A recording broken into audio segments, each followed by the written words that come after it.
Now, do I want to make a massive impact in the world? Yes, that is why I'm leaning in, as I spoke to you off camera, into my podcast, The Entrepreneur DNA, is because I want to have a massive impact while I am here. The key to that statement is while I am here. If that lives on after me, I love that. But the reality is we are not going to get out here live, and we have a very short window to experience as much as we can. So I'm more about being in present than building legacy. Welcome to another episode of Coffeez. What's up, Justin? How are you, bud? Good, brother. Thank you for having me on, man. Excited that I finally get to meet my long lost brother, as we were able to find that out after off camera. We were like, bro, we are the same person. Yeah, dude. So many mutual connections, so many vested in the same thing, and very, very similar personalities. And it's just an absolute pleasure and a blessing to have you on today's show.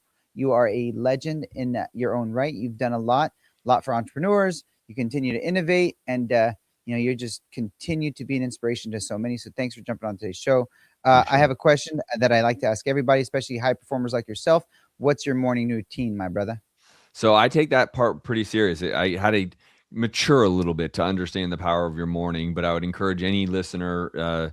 I'm 44. If you're younger than me, take this seriously. If you're older than me, I would tell you the same thing. So I'm 44 too. 44. What birthday? April 30th.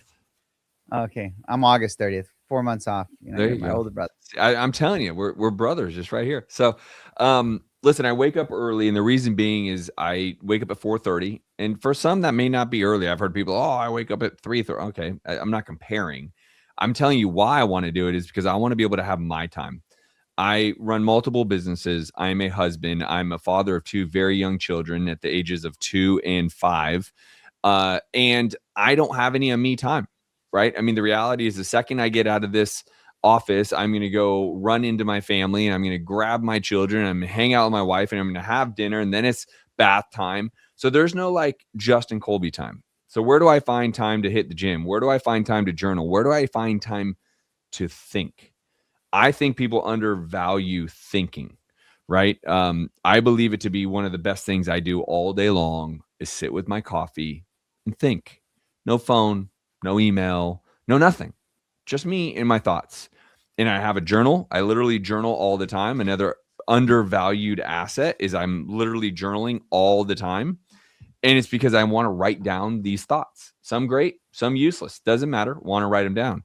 And so 4:30, I wake up, grab some coffee. I sit and think till about 5 o'clock. I journal. I have a 5-minute journal. You can pick it up on Amazon. It goes through like 3 things that you're grateful for, what's going to make today a great day, and then some manifestations, right? And so simple, literally. I use that same one. 5 minutes, right? It's amazing. And then, I'm roughly ready to answer a couple emails around 5:30, see if anything's, necessary. And then I'm off to the gym. So I'm at the gym till about 6:30. I'm showered and back home at 7 because I go to Lifetime Fitness. So it's literally a resort. They literally have everything.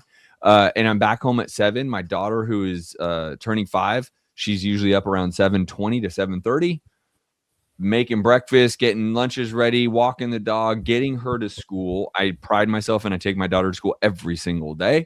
By the time I get back from taking her to school, it's game on and the world is on me. The emails, the texts, the social medias, it's all there now, right? So that is why waking up in the morning to me is so powerful. It's because I get me time. And if your cup is never full, you can't give to others. And so I have a lot of people I need to give to in a given day, just like you do, Joe. I need that to keep my cup full. We have very similar morning routines. I also gym, drop off the kids, cook. I make smoothies for them, but I try to do as much as I can in the morning. It's jam packed, man. And I continue to stack to it, my morning routine, and just keep adding stuff. But yeah, I just find at night I don't have the same energy to do and be creative. And like in the morning, I have a lot of creative juice. And so that again, my family's not up till 7:20, call it 7:30. So even in the days I don't go to the gym, right? I get so much more creative juice going, content creation, podcast creation, all these different things. And so, but I take my fitness very seriously. As 44, I went and did the whole workup. I got a CT scan of my entire body, an MRI. I want to know what's in my body in the same way I want to know what's on the exterior. I might have muscles, might be lean, but I have no idea what's inside of me. Right. And so I went through all that because I want to live a long life. I want to see my kids have kids. Right. And so we are grinders. We're entrepreneurs. We're high D's, high energy. I don't want to live a short life. Right. I don't want to burn out fast. So to me, fitness, exercise is a priority. Yeah, me too. I probably train twice a day. That's great. So between working out, jujitsu, basketball, like Love it. it's like it's the only thing that kind of keeps me going. Yeah, Grinding that's all my the time. energy spark. Well, that and all the coffee I drink. Coffee's for closers, Yeah. right? I mean, I slam coffee. I'm surprised it's not in front of me. I slam coffee all day long, and it's bad. Like, it's a bad habit. I get it. And doctors are like, you got to be a little bit more careful. And I'm like, Pivot I to don't know. matcha. Out of all the bad habits you could have out there, I'm gonna be okay with slamming black coffee. Yeah, that's all right. You're doing all right. Yeah. There's a lot of health benefits. Now let's dive into like the entrepreneur spirit. So you flipped 2,300 properties over your lifetime. You have 7 companies currently. Mm-hmm. So what? Give me the scope of each company. What are you doing? I'm in tech. I'm in real estate. I'm in funny enough, I'm not in the operation of it. I own a gold mine, piece of a gold mine. I'm in these companies to some extent that have bolt-on, but then other things that have no bolt-on, right? I run 2 education companies, similar but aren't directly, like, I run a real estate education company. I run an entrepreneur education company. That's called the Entrepreneur DNA, same as my podcast, right? And so for me, it's really about an alignment thing. And I'm actually in a season where those 7 companies are going to go down drastically. I'd like to really only have 2, maybe 3. I'm actually being acquired. My tech company is being literally in the middle of being acquired. They're just finishing up due diligence. So I'm releasing some of the stuff that sounds cool, does cool things, but just I'm not in alignment with anymore. I don't want to be in the tech space. It's never been a passion, and I don't have a purpose behind it, right? And if it doesn't fall in line with my purpose, I don't need it, right? Could there be some huge payday down the road, 10 years from now, whatever? There could be. There absolutely could be. But if I'm miserable for the next 10 years and that's reflective on my wife and my children, it does no good to make that kind of money. I don't care. No dollar value is worth your piece. I don't care. And so if it's not in alignment with my purpose, right? Because people talk about follow your passion, the money will come. I agree with that to about 20%, right? The other part is, what is your purpose? If you're purpose driven of what you're trying to go and create, then the money is going to come. And if that can alignment with your passion, even better.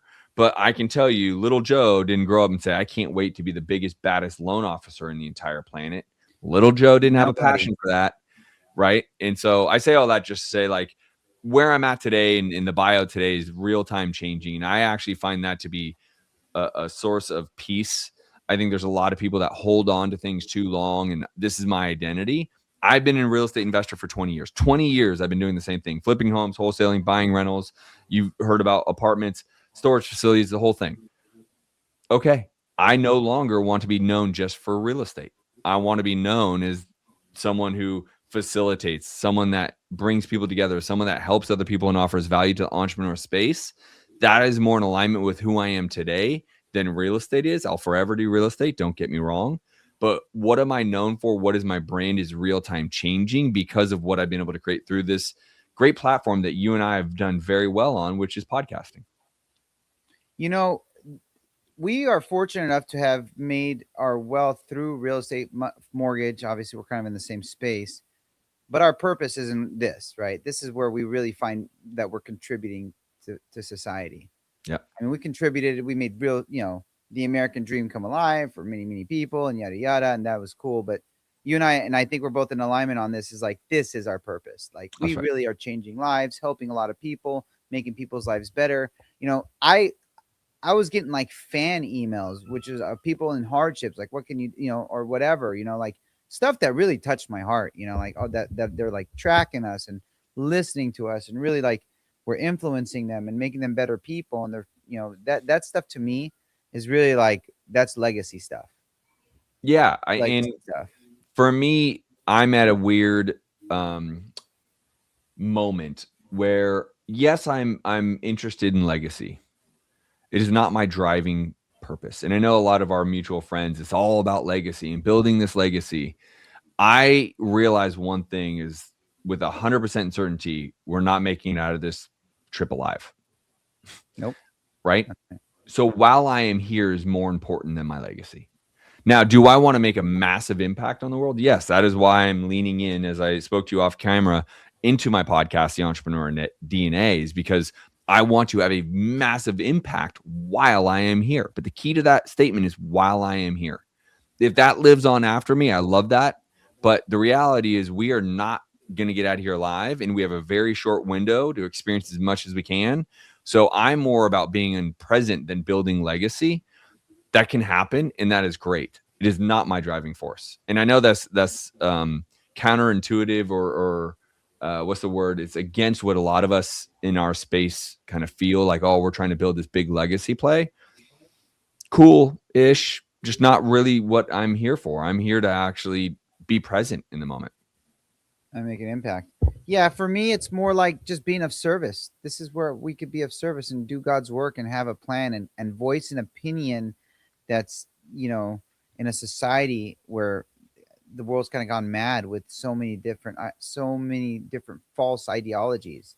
Because I'm speaking truth on this podcast, and I'm sure you are too. Yeah. Well, that's you being present. That's you being in the moment, right? That's very much in alignment with what I'm saying, right? Is like you're trying to make an impact now. If that impact is big, it will last forever. It will create a legacy in and of itself. I do love real estate because the legacy play, if you will. But I think with all the different ways to structure legacy financially, real estate can be a part of it, but it doesn't have to be all of it. And so, again, to your point, I want to make massive impact, but I want to make it now. I want it to be real time, and I want to enjoy my kids. Now I'm gonna go back in history. 20 years in real estate, started flipping properties at 24 years old. When did you know that you wanted to be an entrepreneur, and what inspired you specifically to get into the real estate space? So knowing when versus when I became one, two separate answers. I was an entrepreneur since literally my earliest memory. So a young kid riding bikes around the neighborhood, I would take it upon myself because in California, you would get paid, I think at the time it was 10 cents for a bottle and 5 cents for a can. And I would drive around on my bike and have 2 garbage bags. And as fast as I possibly could, I'd wake up in the morning, 6 a.m., start going and filling up these garbage bags with all of my neighbors in my neighborhoods recycling, right? California's big on recycling. I would then drive it down to the recycling on my bike, drive these 2 bags, one on each handle, down to the recycling bin so I could get paid, right? Everyone's just recycling and doing good by the planet. I'm like, oh, I could go make money because I want to go buy baseball cards, which leads me to the next thing I was doing. I would go take the money. I would go to the baseball card store. I would buy a box of baseball cards for $20. Nowadays, that we're talking like some of these things are like 50,000. But let's just even say that a I box collect of cards with my boys, so I'm big into card collection. I'm huge into it here. Like I literally have like 6 of these, and I'm still I don't know where I'm. Oh, like, nice! You're still ripping packs right now. Oh yeah, dude. I'm in the game. So I say that because literally since I was 6 years old. Right. That is a real time. I'm 44 right now. So when you said, when did I know I wanted to be an entrepreneur? Like I would rip a box just like this. That would be $20. I just paid almost $149 for this one box. That's the big box though. And I would rip it in front of the store owner. I would wholesale him the cards that he wanted to sell at retail. So at the time, Barry Bonds and Mark McGwire and Jose Canseco and all these, at the time, baseball was a much bigger card play than any of the other sports. I would make $40. So I replaced the $20 I bought it for plus the 20 and I would leave. So I've been this way prior to even understanding what I was doing, right? Then it was the washing cards hustle, right? When I got a little older, I'd go around my neighborhood and wash cars for $5 at a chunk. I've done everything since a kid, not knowing what I was doing because I had a rough childhood. So I had to depend on myself. I didn't come from money. So like if I wanted something, for the most part, I had to go make money to pay for it. Right now, I'll set that aside for a second. I was not destitute. I don't have those huge stories of like homelessness. I didn't have that. And I'm sorry if you're out there listening and you did, but I definitely did not have money, right? I didn't have extra money. So like ice cream, baseball cards, I had to go make the money. So anyways, the long answer, I've been this way since my earliest memories. What you're saying resonates at a level, you know, I mean, it's like you're saying my story. Yeah. You know, like Yeah. ripping packs, going to baseball card shops, flipping cars. I mean, you know, there's a lot. The way I teach my kids now, my boys, entrepreneurship is through cards. So we'll go to shows and we'll buy cars, we'll flip them at shows, and they'll transact thousands of dollars, you know, at the shows. Like people are just throwing hundreds at them, and they're just like, and they'll take that money and then they'll go buy mystery packs and they'll come back and flip them on our booth. So there's a lot of entrepreneurial spirit in cards with children that the kids could learn at a very early age. I had the founder of Major League Profits, which is the biggest coaching program for cards. I had him on my podcast, and I flew him down just so he can meet my son, because my son was part of the program with all these adults, you know, like creating cards. So, man, it's your entrepreneurial spirit started with cards. We had a lot, again, same thing. I grew up poor, but I didn't grow up destitute. I'm just an immigrant. Our parents came from Egypt, you know, came at 5.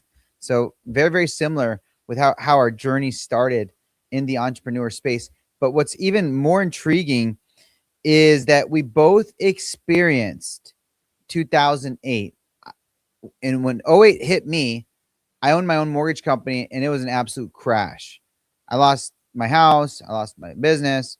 I had to start a new company. I was in mortgage. I was like, mortgage industry just crashed. I had to pivot. I still stayed in mortgage, but I switched to loss mitigation. What was it like for you in 08? Because you couldn't pivot into a completely different side of the mortgage space, because mortgage was like, okay, you can't do mortgages. Well, I'm going to prevent everybody from going into foreclosure. So I pivoted on that. But there was a lot of opportunity after, you know, 2010, 11 in the foreclosure space to buy and acquire foreclosures. But that's right. How did you pivot and how did you survive 08? And what are some of the greatest lessons that you learned during the biggest crash that we've experienced in American history since the 1930s? So I, to some extent, like you, had to change industry. So I was a realtor during the crash. I also lost my home to foreclosure. The repo man took my car, and I ended up on a couch. So I wasn't married with any children. So I was a single guy on a couch, but I was destitute, broke, right? Like literally the repo man took my car, the bank took back the home, foreclosure, the whole thing. But I realized I no longer wanted to be a realtor. I wanted to be an investor, because right about then is where, you know, Flip This House started to hit TV, I believe. And I loved real estate and understood what real estate could do, you know, for the wealth accumulation. And then I really kind of had this idea of like, real estate's the only industry at the time I understood that could create a high level of income and could attain a lot of wealth at the same time in the same industry. You can make a lot of money day trading. You can make a lot of money selling loans. You can't create wealth selling loans, right? So industry specific real estate, I said, okay, I can make a lot of money flipping homes, and I can acquire a lot of these same properties because I'm an investor, and I make money and I put that money into a rental, and then I have wealth, right? And so I did an industry change to some extent, very much in alignment, but I no longer worked as a realtor. I worked as an investor. And because I was broke, the only thing I knew to do was cold call. I had no marketing budget. I had no presence. I had no name. I had nothing to lean on.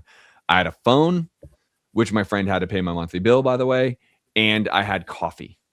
And I just called every day, 6 days a week. People think there's a 5-day-a-week work week. Absolutely not. Not for us hustlers. I mean, the reality is I still work on Sundays today. I'm 44 years old. Now, it's not the same kind of work, right? But I'm still doing things. Fun work. Business. So that was it. And I went full into real estate. So what the benefit that I got is the market crashed. So my barrier of entry lowered drastically. I was living in San Francisco on a couch, and Phoenix literally dropped in 50%. Like homes that were selling for 150 grand are now selling for 50 grand. Right. And so I just said, okay, well, that's going to be an investor marketplace. I'm going to start calling realtors. I had a business partner at the time, and we just went. We didn't know what the hell we were doing. Right. And that led into an incredible 20-year span. And ups and downs along that span. But, I did wish I knew what I do now and bought more of these $50,000 homes, because those same homes are selling for 500 $400,000 now. Yeah. So what do you think was like, what was really driving you? You hit rock bottom, living on a couch, and a lot of people, when they're in that position, feel like they're screwed. There's no way out. What would you tell somebody in that position right now, that was in that position that you were in? And then what really was the catalyst for you to crawl out, to kick your way out, to fight your way out of that destitute position you were in life at that point? To some extent, the idea of like, it can't really get any worse, right? I mean, I literally have no income. I walked away, my credit's ruined. So when you put a lion in a corner, what's their only option? To fight their way out. Yeah. And so some of it is just kind of like, well, it can't get any lower than literally have no income, no credit, no nothing. I got to do something, right?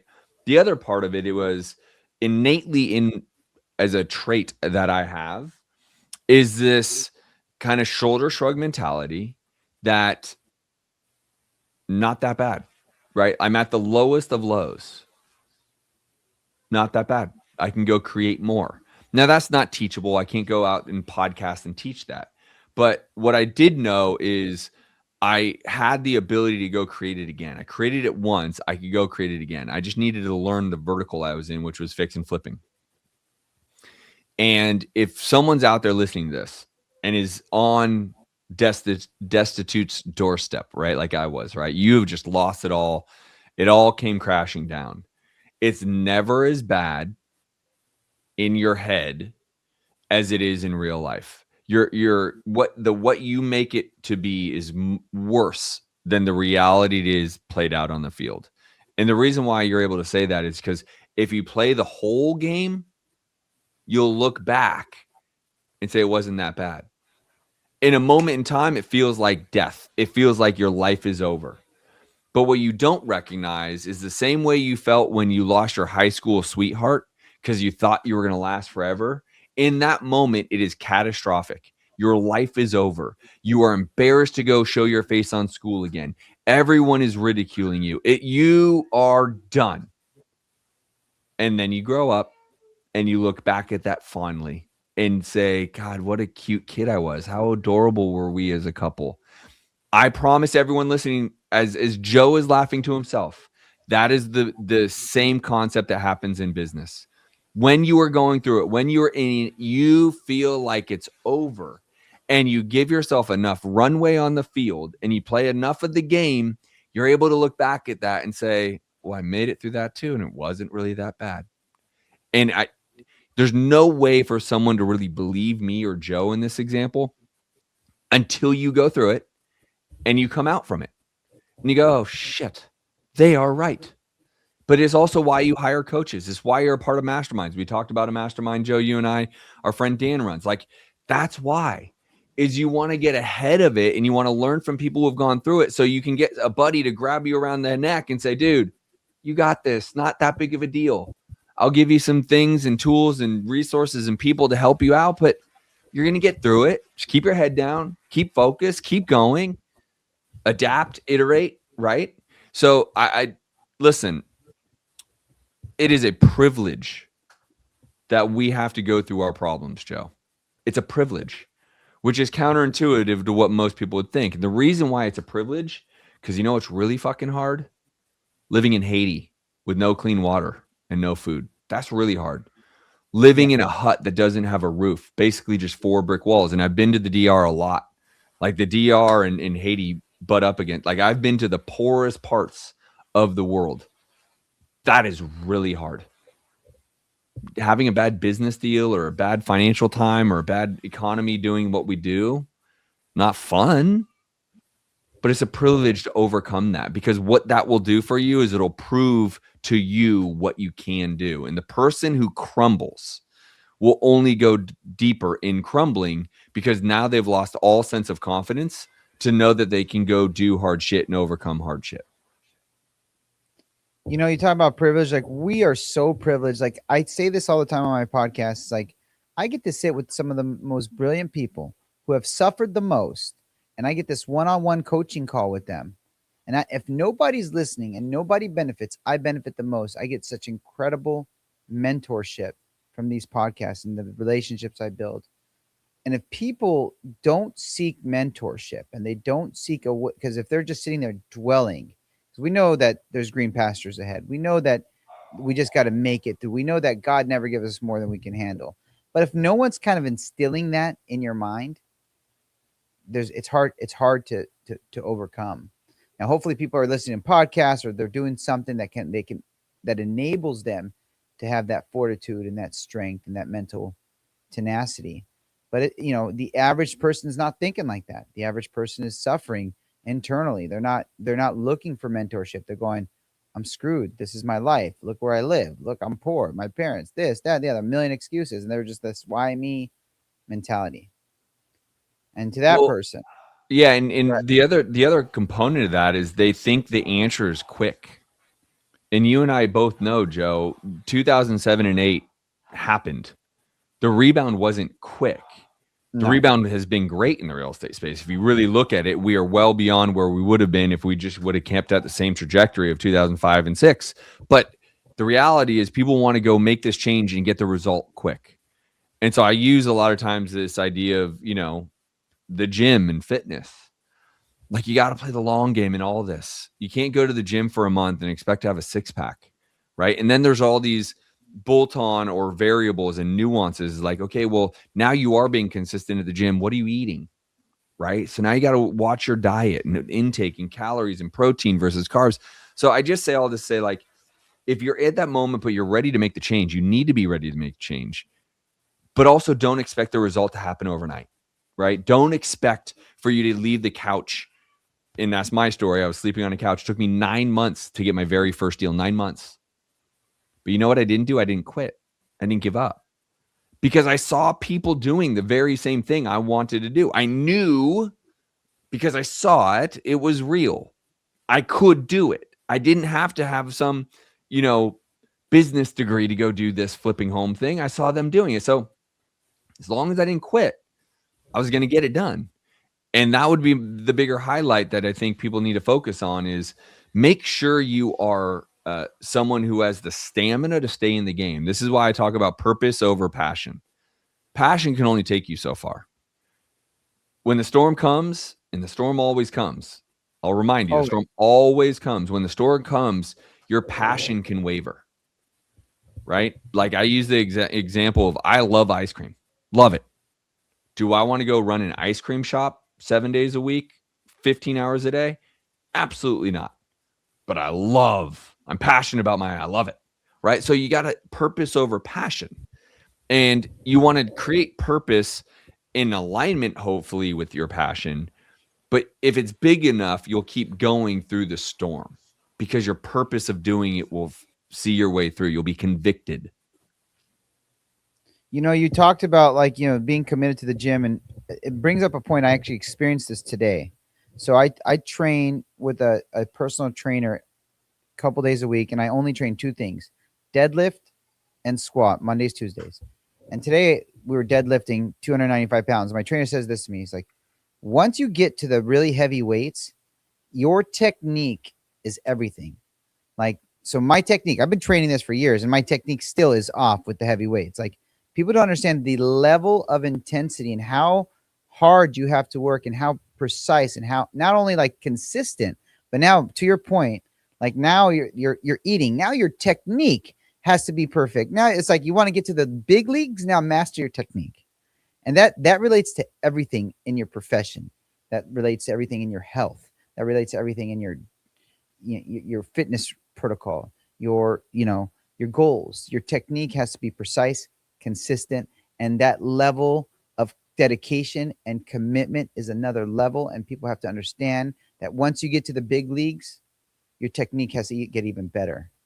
It's not I made it to the big leagues. I'm here. I made it. I'm deadlifting 300 pounds. No. You're deadlifting now. Now the real work starts. Yeah. That's why, again, use a sports analogy. Every major player had coaches through their whole career because to level up, you've never been to that level. So you would need a coach that can support you at that level. Otherwise, you're going to be lost again, right? The challenge is you're at a new level. It's all new, different challenges. If you don't have someone guiding you at that level, the same way they guided you at a lower level, you're going to end up with some big problems. So I'm going to talk about some of the things you're doing now. So you want to pivot right now from real estate, and you want to have a greater purpose. Yeah, real estate's going to always be there, but it's always going to be there. You and I have been given a gift, right? Not a lot of people get a platform like we have podcasting. A lot of people start podcasts, but they don't go anywhere. And I think it is my real, do you believe in like being in a state of flow and energetic passion? Like you're just in alignment is the word most commonly used. Yes. When I'm podcasting, when I am hosting, when I am being featured on, I am in true alignment. Like there could be fires going on all around this room right now. I wouldn't even notice it because I'm just so dialed in. And that is unique.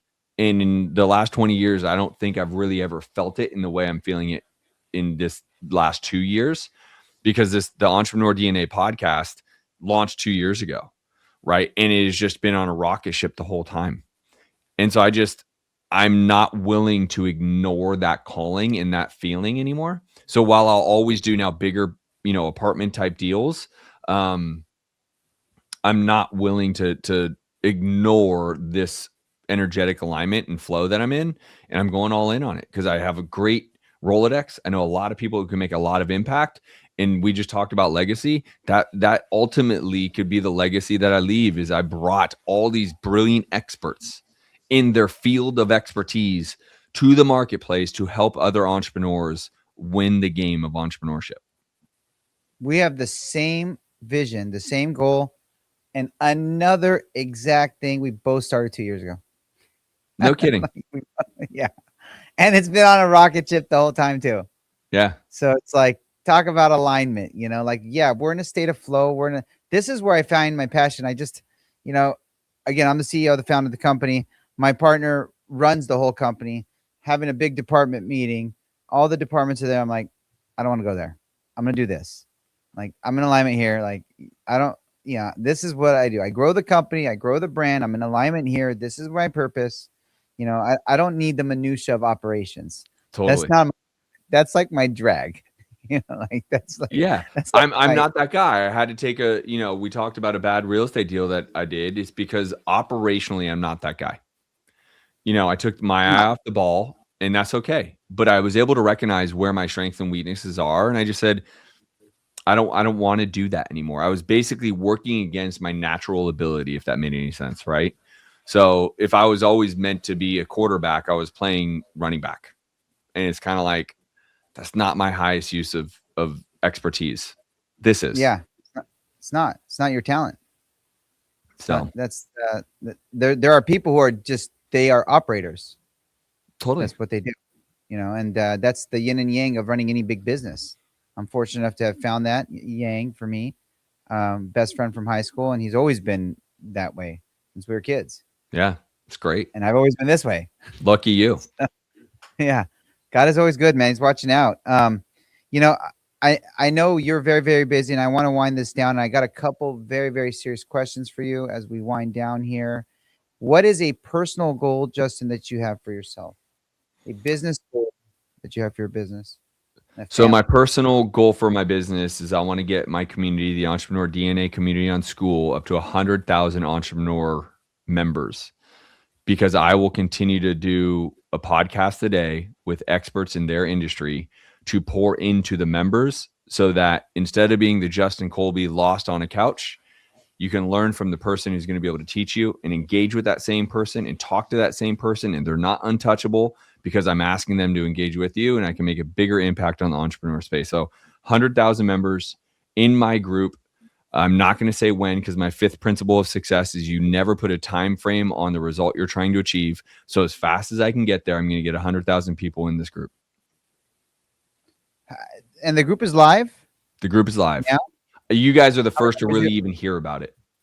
So if you go to school and you go to the Entrepreneur DNA, it is live. It's $25 a month. I'm keeping it affordable because the same Justin Colby that was sleeping on a couch would love to have learned from these experts. And I could have found $25 a month to pay for that, where all the other gurus and coaches and everyone's charging $10, $15, $20,000.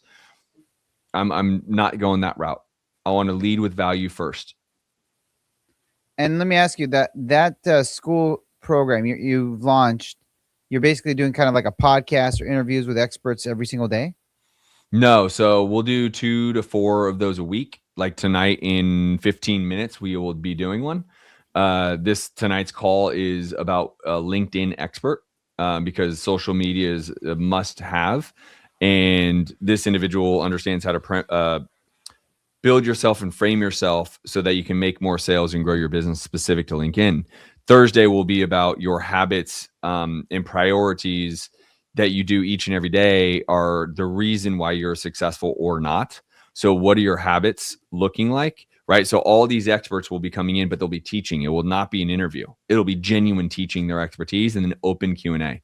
So they'll be able to talk to Grant Cardone or Dean Graciosi or Ryan Serhant or Russell Brunson or all these people that I have on my podcast. They'll be able to actually be able to engage with them without having to pay them a ton of money to ask them the questions they want to know about their expertise. What great value. What a great resource. To all the listeners now, make sure you sign up for his school. It's going to bring you a ton of value, change your life, make you a better person. What's a family goal that you have? Family belief. Is that what you said? Family goal.